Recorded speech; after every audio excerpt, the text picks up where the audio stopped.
A banda de gaitas da provincia de Pontevedra, despregada por toda a escalinata do Pazo Provincial, xa daba a entender que hoxe era un día importante na Deputación pontevedresa.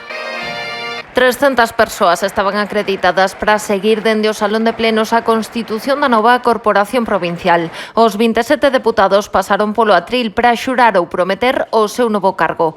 Despois chegou o momento de votar o novo presidente provincial. Só o Partido Popular presentou candidato Luís López. Os votos dos 14 deputados do PP, maioría absoluta, foron suficientes para que levantara o bastón de mando. Que neste momento hai que abrir unha nova etapa, que hai que aplicar solucións diferentes e políticas distintas. Básicamente, este cambio vaise orientar a unha acción de goberno pensada para os concellos e polos concellos. Unha das moitas cuestións que queremos mudar é a cercanía con todas as administracións locais da provincia de Pontevedra. López sinalou no seu discurso que a súa intención é visitar todos os concellos da provincia nos 6 primeiros meses de mandato. Non vimos cun ánimo revisionista, pero tampouco imos aceptar con total lealdade políticas e decisións contrarias aos nosos principios. Porque cremos que os concellos temos que coidalos máis e desde este goberno provincial imos a tratar de cuidalos, xa digo máis. O xa presidente da Deputación de Pontevedra recoñeceu tamén o traballo do goberno saínte. Luís López tendeu a man a Partido Socialista e BNG. Eu quero pedirlles aos dous grupos da oposición que sigan traballando arreo pola provincia, que sigan facendo propostas e que sigan colaborando co desenvolvemento e progreso deste territorio.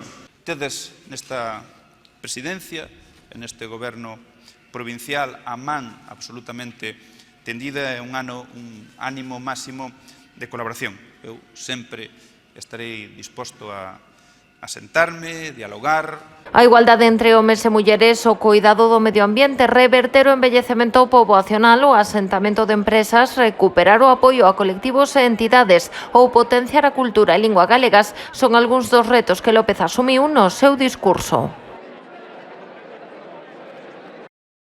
Están obligados, como gobierno, a hacer lo posible. Nosotros, como oposición, a exigirlo. No damos cheques en blanco, porque no son aconsejables. Estaremos, desde hoy hasta el día que finalice la corporación, en contra de cualquier discriminación. Los criterios objetivos deben de ser la norma, es decir, el modelo actual.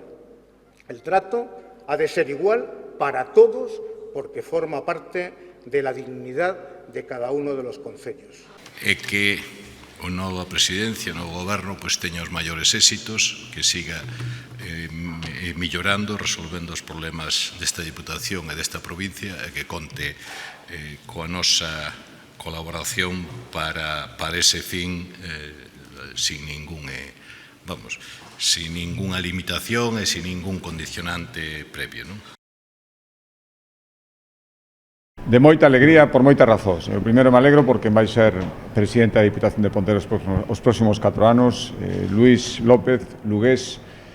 Creo que o merece, creo que ademais reúne moitísimas condicións, ten experiencia moitos anos como alcalde, foi diputado provincial, foi delegado da Xunta de Galicia e unha das cousas que el reflexaba no seu discurso, esa cooperación que creo que ten que ser imprescindible, non leva nada a confrontación, non leva nada rivalidades por plantexamentos que moitas veces son bastante máis coincidentes do que parece a primeira vista. Eu creo que se abre unha etapa de moitísima colaboración entre a Diputación Provincial de Pontevedra e a Xunta de Galicia e, dende logo, en todo o que dependa de min, iso vai ser unha realidade.